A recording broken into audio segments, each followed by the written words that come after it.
मैं बंसी धमेजा फिर आज ग्लोबल सिंधी जंक्शन द्वारा फेसबुक लाइव टॉक सीरीज़ में स्वागत करता हूँ। पहले भी आपके सम्मुख आ चुका हूँ, अपने विचार रखता हूँ। मैं ग्लोबल सिंधी जंक्शन का आभारी हूँ, वो मुझे अवसर देते हैं आके मैं अपनी बात आपके सामने रखूँ। मैं आज का जो टॉपिक है मेरा श्रीमद् भागवत गीता 5वां अध्याय। पहले 4 अध्याय पे मैं आपके सामने अपने विचार रख चुका हूँ। इसमें एक चीज़ कहना चाहूँगा कि ईश्वर की कृपा से और मेरे दोस्त, मेरी हमसफ़र, मेरी जीवन संगनी, मेरी वाइफ, मेरी पत्नी यमुना धमेजा की वजह से मैं काफ़ी कुछ कर पाया हूँ और श्रीमद् भागवत गीता का अनुवाद भी कर सका। तो 4 अध्याय मैं पूरे कर चुका हूँ। तो थोड़ा सा ब्रीफली कवर अप करना चाहूँगा 5वें अध्याय से आने से पहले। जैसे हम जानते हैं, अर्जुन ने मना कर दिया था युद्ध करने के लिए। तो भगवान कृष्ण उसको पहले समझाते हैं, आत्मा और शरीर का ज्ञान देते हैं कि शरीर नश्वर है, आत्मा अविनाशी है। शरीर का हनन होने पर शरीर का ही हनन होता है, शरीर खत्म होता है, आत्मा खत्म नहीं होती है। आत्मा अजन्मा है, अविनाशी है। और आगे ये कहते हैं कि जिसका जन्म हुआ है वो मृत्यु को प्राप्त होगा। जो जन्मा है वो मृत्यु को प्राप्त होगा और फिर से जन्म लेगा। तो ये क्रिया चलती रहती है। तो अर्जुन को सांत्वना दे रहे हैं कि अगर तुम किसी को मारते हो तो उसमें कोई पाप नहीं है। तो अर्जुन को समझाते हुए आगे बताते हैं कि निष्काम कर्म करो। निष्काम कर्म मीन्स बिना किसी कामना के अपना कर्तव्य कर्म करो, कोई कामना उसमें नहीं होनी चाहिए। कुछ उसमें ऐसा नहीं होना चाहिए कि मुझे ये मिलना है, ये मिलेगा, ऐसा। निष्काम कर्म करने की प्रेरणा देते हैं और उसको समझाते हुए आगे कहते हैं कि जो कामनाएं हैं वही सबसे बड़ी दुश्मन है हमारी। कामनाओं के कारण ही मनुष्य पाप के रास्ते पर चलता है। कामना जब बहुत बढ़ जाती है, पूरी नहीं हो पाती है, तो फिर वो गलत काम करने लगता है। फिर आगे इसको समझाते हुए कहते हैं, कर्म का ज्ञान देते हैं। कर्म के बारे में विश्लेषण करके समझाते हैं कि कर्म क्या है, अकर्म क्या है, विक्रम क्या है। और फिर आगे चलकर इसको प्रेरणा देते हैं कि तत्वदर्शियों के पास जाओ। तत्वदर्शी तुम्हें समझाएंगे, तुम्हें ज्ञान देंगे। उनसे जब ज्ञान तुम्हें मिल जाएगा तो तुम्हारा मोह वगैरह सब खत्म हो जाएगा। तो अर्जुन भ्रमित हो जाता है, कहाँ तो कर्म की बात करते हैं, कहाँ त्याग की बात करते हैं। तो फिर अर्जुन 5वें अध्याय में, 5वां अध्याय कर्म सांख्य योग। अब इसमें एक सांख्य योग, सांख्य शब्द यूज किया है। तो सांख्य वैसे तो संख्या से रिलेटेड है, काउंटिंग, पर जो इसमें अर्थ है सांख्य योग में, जो तत्व है 25 तत्व गिने जाते हैं। अब तत्व में एक है ध्वनि है, आवाज़, गंध है, टेस्ट है, स्वाद है, स्पर्श है। फिर 5 हमारी ज्ञानेंद्रियां हैं जिनसे इनके बारे में ज्ञान होता है। ज्ञानेंद्रियों में कान है, आँखें हैं, नाक है, जीभ है, त्वचा है। 5 ज्ञानेंद्रियां हैं। 5 ही कर्मेंद्रियां हैं। हाथ हैं, पाँव हैं, मुख है, गुदा है और उपस्थ है। तो ये हो गए 15। फिर 4 सूक्ष्म शरीर के हिस्से हैं। सूक्ष्म शरीर जीव आत्मा, आत्मा को जब आत्मा है, आत्मा को सूक्ष्म शरीर मिलता है तो जीव आत्मा बनती है। तो जीव आत्मा के ये सूक्ष्म शरीर के 4 हिस्से हैं, चित्त, मन, बुद्धि और अहंकार। और उसके बाद आता है आत्मा। आत्मा और परमात्मा कई एक गिनते हैं, कई दो गिनते हैं, तो ये 25-26 तत्व बनते हैं। तो जो इन तत्वों का अध्ययन करते हैं, उनके बारे में पूरा विश्लेषण करते हैं, हट के जानकारी रखते हैं कैसे होता है, क्या नहीं होता है, नॉल दैट, तो वो सांख्य योग कहलाता है और तत्वदर्शी है। तो यहाँ सांख्य योग की बात कर रहे हैं। तो इसमें 5वां अध्याय कर्म सांख्य योग। तो भगवान के अर्जुन पूछता है, अर्जुन भगवान कृष्ण से पूछता है, हे कृष्ण, कर्म त्याग और कर्म योग दोनों की प्रशंसा की आपने। भगवान कृष्ण इसको समझाते हुए बताते हैं त्याग में क्या है और कर्म में क्या है। तो दोनों की प्रशंसा सुनकर कहता है, मैं भ्रमित हो गया हूँ, मुझे समझ नहीं आ रहा है मैं किस रास्ते पर चलूँ। जो मेरे लिए कल्याणकारी है वो निश्चय करके मुझे बताइए कि मैं उस रास्ते को अपनाऊँ। तो भगवान कृष्ण इसको समझाते हैं, कहते हैं कर्म त्याग और कर्म योग दोनों ही कल्याणकारी हैं, दोनों से ही वैसा ही फल प्राप्त होता है, परंतु दोनों में कर्म त्याग से कर्म योग ज़्यादा सुगम है और श्रेष्ठ है। अब यहाँ थोड़ा सा मैंने सोचा था कि भगवान कृष्ण ने कहा है कि कर्म योग सुगम है, सुगम मीन्स आसान है। तो मैं जो सोच रहा हूँ, जैसा मुझे लगता है, क्यों ऐसा है, क्यों किसी भी चीज़ को त्याग करने में हमें बहुत ज़्यादा मेहनत करनी पड़ती है, वो मुश्किल होता है। कोई भी चीज़ है, किसी को हाइपरटेंशन है, कहते हैं नमक मत खाओ, तो बड़ा मुश्किल लगता है, त्याग करना मुश्किल है, त्यागना चीज़ों का मुश्किल है। इसलिए भगवान कृष्ण इसको कहते हैं जो कर्म करना है वो आसान है। तो दोनों में कर्म त्याग और कर्म त्याग और कर्म योग में कर्म योग जो है वो सुगम है और श्रेष्ठ है, और पर दोनों से फल एक ही मिलता है, दोनों ही कल्याणकारी हैं। जो न किसी से द्वेष करता है, न किसी की आकांक्षा करता है, ऐसा कर्मयोगी मनुष्य सदा सन्यासी ही समझने लायक है। अब जिसमें द्वेष नहीं है, किसी से कोई कामना नहीं है, तो वो भी त्यागी ही है, उसको सन्यासी ही समझना चाहिए, क्योंकि राग और द्वेष से वो मुक्त है और सब बंधनों से परे है। जिसमें कोई द्वेष नहीं है, राग नहीं है, किसी से लगाव नहीं है, तो वो सब चीज़ों से परे है, वो उसको त्यागी ही मानना चाहिए, सन्यासी ही मानना चाहिए। और आगे चल के कहते हैं, भगवान कृष्ण को समझाते हैं, तो सांख्य योग और निष्काम कर्म योग दोनों ही एक हैं, दोनों ही एक हैं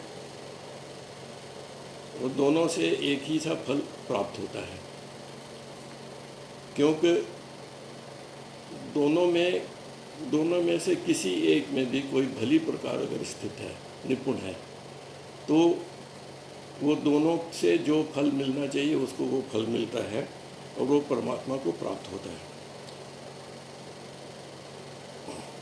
जो ज्ञान योग से प्राप्त होता है वो कर्म योग से भी होता है, जो ज्ञान योग से प्राप्त होता है वो कर्म योग से भी प्राप्त होता है। तो ये जो वास्तविक सत्य है, वास्तविक सत्य यही है, जो कर्म योग से प्राप्त होता है वो ज्ञान योग से होता है, और जो मनुष्य ये सत्य जानता है वो वास्तव में ही ज्ञानी है। फिर अर्जुन को आगे कहते हैं, निष्काम कर्म योग के आचरण बिना मनुष्य को संन्यास दुख देता है। अब यहाँ पर भी बड़ी इम्पोर्टेंट बात मुझे लगती है, निष्काम कर्म योग के आचरण बिना संन्यास भी दुख देता है। निष्काम कर्म योगी परम ब्रह्म को शीघ्र प्राप्त होता है।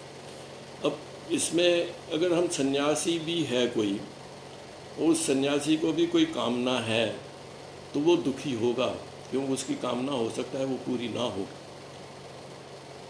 सन्यासी को अगर कोई कामना है तो वो दुखी होगा, क्यों वो कामना ज़रूरी नहीं है कि उसे पूरी हो। तो इसलिए भगवान कृष्ण कहते हैं निष्काम होना ज़रूरी है। तो निष्काम कर्म योगी परम ब्रह्म को प्राप्त करता है। कर्म योगी शुद्ध आत्मा है, जिसने मन और इंद्रियों को अपने बस में कर रखा है, वो कर्म करके कर्म बंधनों से लिप्त नहीं होता है।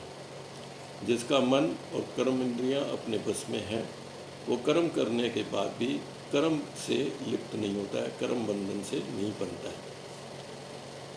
जो दिव्य चेतना में है, दिव्य चेतना मीन्स प्रार्थना आराधना में परमात्मा का जैसे ज्ञान है, वो दिव्य चेतना में है।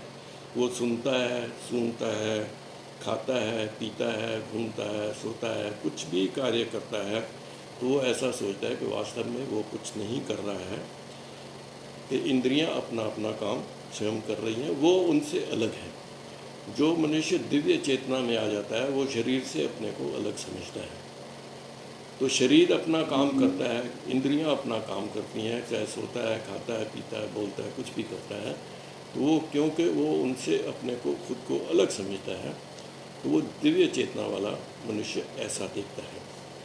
जो आसक्ति त्याग सब कर्म परमात्मा को अर्पण करता है, किसी किस्म की इच्छा नहीं रखता, सारे कर्म परमात्मा को अर्पण करता है, ऐसा पुरुष जल में कमल के पत्ते समान किसी भी पाप से लिप्त नहीं होता।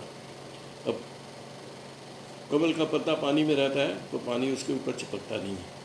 तो इसी तरीके से जो आसक्ति त्याग कर सारे कर्म परमात्मा को अर्पण करता है, उसको पाप लिप्त नहीं करते, वो पापों से परे रहता है।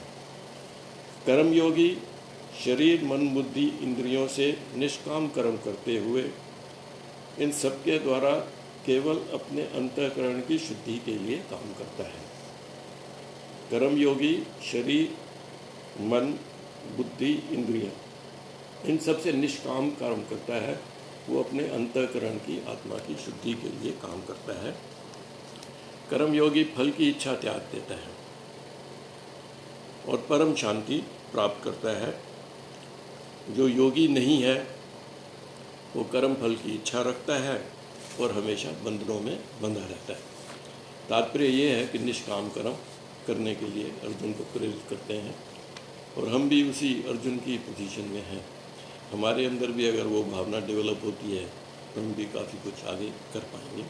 निष्काम कर्म पे भगवान कृष्ण बहुत ज़्यादा जोर दे रहे हैं। ऐसा कर्म योगी कर्मों का परित्याग करता है, कुछ करता है न करवाता है।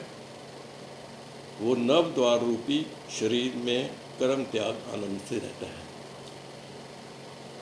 तो जो कर्म योगी है कर्मों को करता है, करते हुए भी कुछ नहीं करता है, जैसे ऊपर कहा है, वो सोचता है वो अलग है। और शरीर 9 द्वार, हमारे शरीर के 9 द्वार हैं, 2 आँखें, 2 कान हैं, 2 नासिका, 1 मुंह है, गुदा है, और मूत्र त्याग करने के हैं तो त्वचा है। 9 द्वार कहलाता है, 9 द्वार हैं हमारे शरीर के। वो 9 द्वार रूपी घर में आनंद से रहता है।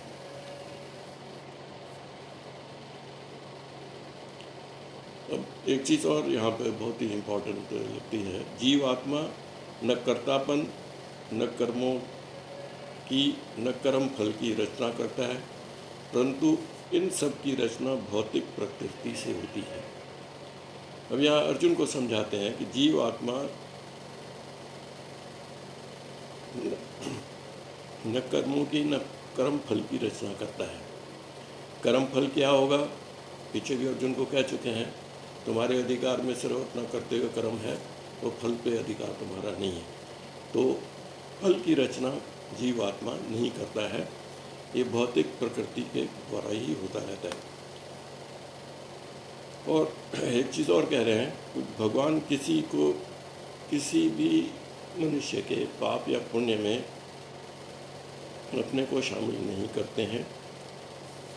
मनुष्य अज्ञानवश पाप पुण्य का परमात्मा को उत्तरदायी समझता है। अब यहाँ पर एक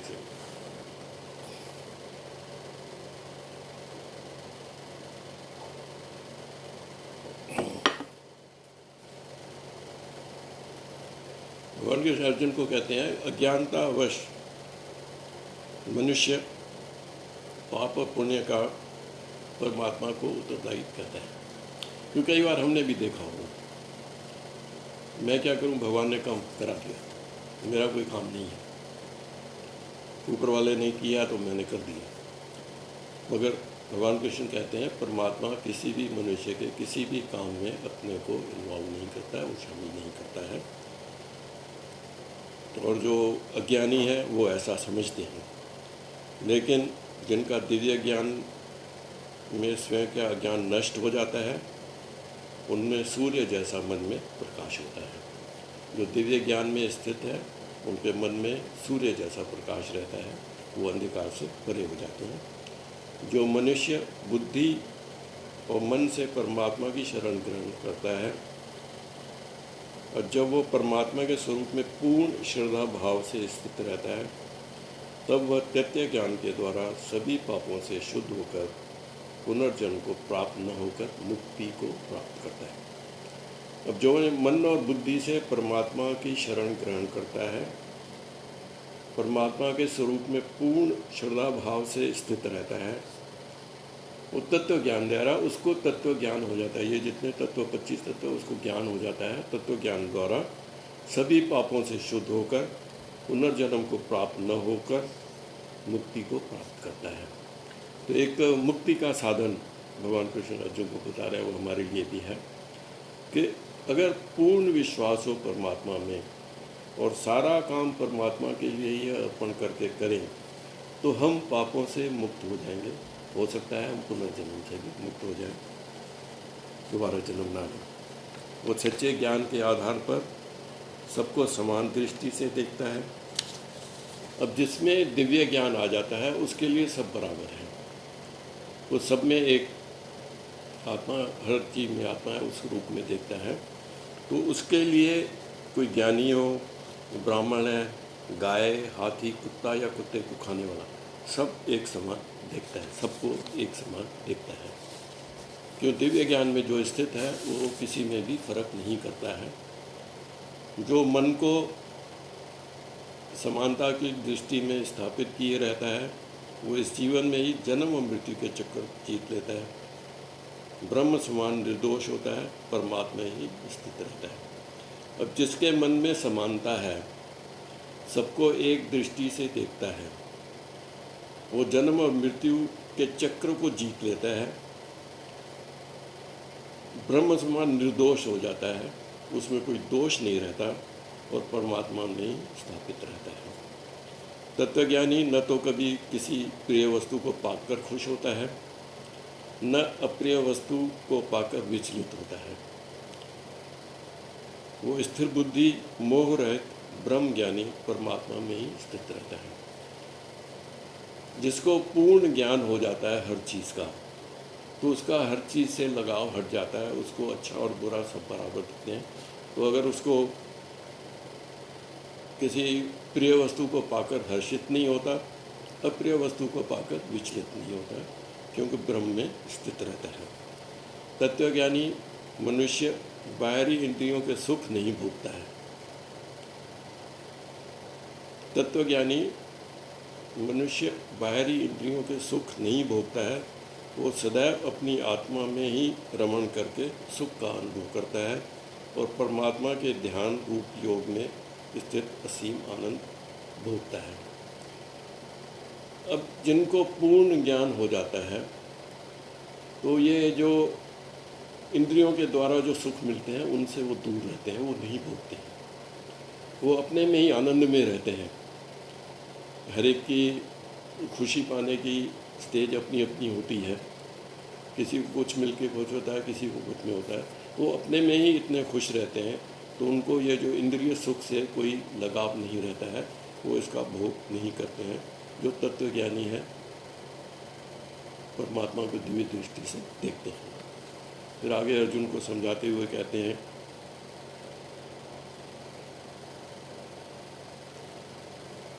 इंद्रियों के स्पर्श से ही उत्पन्न होते हैं भोग, जो जिनकी तृप्ति नहीं होती। इंद्रियों के स्पर्श से, जैसे खाना है, कूदना है, जितनी हमारी ज्ञान इंद्रियां हैं, इनसे जो भी सुख उत्पन्न होते हैं उनकी तृप्ति कभी नहीं होती। अभी हम देखेंगे कईयों को, चाहे खाने के लिए हमें अच्छा लगता है, मैं भी उन्हीं में आता हूँ। जब कभी खाना अच्छा लगता है तो हम ज़्यादा खा जाते हैं, जो तृप्ति नहीं होती। और उसके लिए हमें फिर भोगना पड़ता है। तो तृप्त और अंत में वो दुख का कारण बनती है। जो इंद्रियों के भोग हैं, शुरू में तो अच्छे लगते हैं, खाना खाना शुरू किया, बहुत अच्छा लगा, स्वाद लगा, फिर उसकी तृप्ति नहीं हुई और खाते चले गए और बाद में वो परेशानी होती है, सबको होती है, वो पता ही है। तो इसलिए वो जो इंद्रिय सुख है, शुरू में अच्छा लगता है, अंत में वो दुख का कारण बन जाता है। तो इसलिए जो तत्वज्ञानी हैं, जिनको दिव्य दृष्टि है, वो इंद्रिय सुख भोगने में नहीं रहते हैं, वो अपने में ही आनंद रहते हैं, उनके मन में ही इतना आनंद रहता है, वो सुखी रहते हैं। जो शरीर के नाश से पहले इस शरीर से साधना करता है, जो काम क्रोध उत्पन्न वेग को सहन करने में समर्थ हो जाता है, वही योगी है, तत्वज्ञानी है, वो इस संसार में सुखी रह सकता है। अब ये अर्जुन को समझाते हैं, वो शरीर के नाश से पहले, शरीर नाश होने के बाद तो जीवात्मा शरीर से कुछ नहीं कर सकती। तो मनुष्य साधना करता है, काम क्रोध से उत्पन्न वेग को सहन करने की शक्ति पैदा करता है, समर्थ हो जाता है, वह योगी है, वो तत्वज्ञानी भी है और इस संसार में सुखी रहता है। जो सुखी वही रहता है जिसने काम और क्रोध को कंट्रोल कर रखा है, वही सुखी रहता है, अदरवाइज इंसान को दुख सहना पड़ता है। अंतर आत्मा में जो सुखी है, जो मन के आनंद में प्राप्त करता है, जिसका मन प्रकाशमय है, भौतिक अस्तित्व से मुक्त है, वो ब्रह्म के साथ एक हो, परम ब्रह्म परमात्मा को प्राप्त होता है। जो अंतरात्मा में सुखी है, मन में जिसके आनंद है, जिसका मन प्रकाशमय है, वो भौतिक अस्तित्व से मुक्त हो जाता है। जो फिजिकल एग्जिस्टेंस, वो फिजिकल एग्जिस्टेंस से अलग हो जाता है और वो पर ब्रह्म परमात्मा को प्राप्त करता है। जिसके सब पाप नष्ट हो गए हैं, जिसके सब संशय ज्ञान द्वारा दूर कर पाया है, जो समस्त प्राणियों के कल्याण के लिए काम करता है, सदा रखता है, जो अपने मन को निश्चल भाव से परमात्मा में स्थित रखता है, ऐसा महान पुरुष शांत ब्रह्म को प्राप्त होता है। अब जिसने सब पाप नष्ट कर लिए हैं, सब संशय अपने दूर कर लिए हैं, जितने भी दुविधाएं हैं वो ज्ञान द्वारा दूर कर पाया है, समस्त प्राणियों के कल्याण के लिए काम करता है, अपने मन को निश्चल भाव से परमात्मा में स्थित रखता है, ऐसा महान पुरुष शांत ब्रह्म को प्राप्त होता है। जो काम क्रोध को त्याग अपने चित्त को नियमित किए हैं और आत्मज्ञानी संयमी ज्ञानी है, वो भौतिक अस्तित्व से मुक्त हो परम शांति प्राप्त करता है। वो इंद्रियों के विषयों के बाहरी आनंद से सभी विचारों को त्याग देता है। फिर वही बात हुई है, इंद्रियों के विषय जिनके इंद्रियों द्वारा हमें ज्ञान होता है, उन सबको त्याग दिया है और आँखों की अपनी दृष्टि बता रहे हैं किस तरीके से अपने साधना कर सकते हैं। ऐसा मनुष्य जिसने बाहरी आनंद को त्याग दिया है और आँखों की दृष्टि भुवों के मध्य में केंद्रित कर नाक में पे आने जाने वाली सांस के ऊपर प्रवाह पर को वश में करे, मन और बुद्धि को नियंत्रण करने वाला ऋषि है, वो इच्छा से मुक्त हो, भय से हमेशा मुक्त रहता है। अब यहाँ बता रहे हैं कि किस तरीके से जैसे हम प्राणायाम वगैरह करते हैं, तो जिसने इंद्रिय विषयों का त्याग किया है, जिससे इंद्रियों से सुख मिलता है, उन सबको त्याग दिया है और आँखों की दृष्टि भुवों के मध्य में केंद्रित करके नाक में आने जाने वाले श्वास पे केंद्रित करता है, उसके ऊपर नियंत्रण करता है, वो ऋषि इच्छा से मुक्त हो, भय से हमेशा मुक्त रहता है, उसको किसी किस्म का भय नहीं रहता है। मेरा भक्त जो मुझे सब यज्ञों तपस्याओं को भोगने वाला मानता है, अब भगवान कृष्ण अपने लिए कह रहे हैं कि मेरा भक्त जो मुझे सब यज्ञों तपस्याओं को भोगने वाला मानता है, सभी लोगों और देवताओं का परमेश्वर मुझे मानता है, वो मुझे सभी जीवों पर उपकार करने वाला परम दयालु मानता है, वो मेरा ऐसा रूप जानकर परम शांति को प्राप्त करता है। भगवान कृष्ण अर्जुन को कहते हैं अपने लिए, जो मेरा भक्त है, मुझे सब यज्ञों तपस्याओं को भोगने वाला मानता है, सभी लोगों और देवताओं का परमेश्वर मुझे मानता है, मुझे सभी जीवों पर उपकार करने वाला परम दयालु मानता है, वो मेरा ऐसा रूप जानकर परम शांति को प्राप्त होता है। यहाँ 5वां अध्याय कर्म सांख्य योग श्रीमद् भागवत गीता का समाप्त हो रहा है। तो जैसे मैं हर बार कहता हूँ, गीता का अध्ययन करना चाहिए। मेरे अंदर बदलाव है, मैं अपने लिए कह सकता हूँ। तो जब से मैंने इसका शुरू किया है तो मेरे विचारों में, मेरे में अंतर मैं अपना खुद को फील कर सकता हूँ। तो मैं यही चाहूँगा कि श्रीमद् भागवत गीता का अध्ययन करें। जैसे मैं कहता हूँ, पाठ नहीं, पाठ तो ज़ुबान से होता है, अध्ययन हमारे मन से और बुद्धि से होता है। अध्ययन करेंगे, कुछ समझेंगे, कुछ सोचेंगे, तो हम जीवन में आगे और अपने को अच्छा कर पाएंगे। और मैं साथ साथ कमेंट्स आते हैं, कुछ दिखते हैं, पर मैं उनका कंसंट्रेशन ब्रेक होता है, इसलिए मैं उस पर ध्यान नहीं देता हूँ। मैं आप सबका आभारी हूँ, और जो भी देखते हैं मुझे लाइव बाद में पता लगता है, ये कुछ नाम तो इस ग्लोबल सिंधी जंक्शन में लाइव देख रहे हैं उनके आते हैं, बाकी अलग अलग देखते हैं उनका इसमें नहीं आता है, बाद में पता लगता है। मैं सबका आभारी हूँ जो भी मुझे सुनते हैं और मेरा प्रोत्साहन करते हैं। तो Vimla Asnani ji, thank you so much for watching. Suman Lotani ji, thanks a lot. Puja, thank you. Vidya Navani, thank you so much for watching me. Mahesh Ingorani ji, thanks a lot. Bhisham Lalwani ji, thank you so much. Kanta Chandnani, thanks. Maharaj Jayraj Sharma ji, thank you so much for watching me. Rajiv ji, thanks a lot. Rajiv और महेश जी तो ये सब organise करते हैं, मैं उनका आभारी हूँ। पुरुषोत्तम कालिदास काटरा जी, थैंक यू सो मच।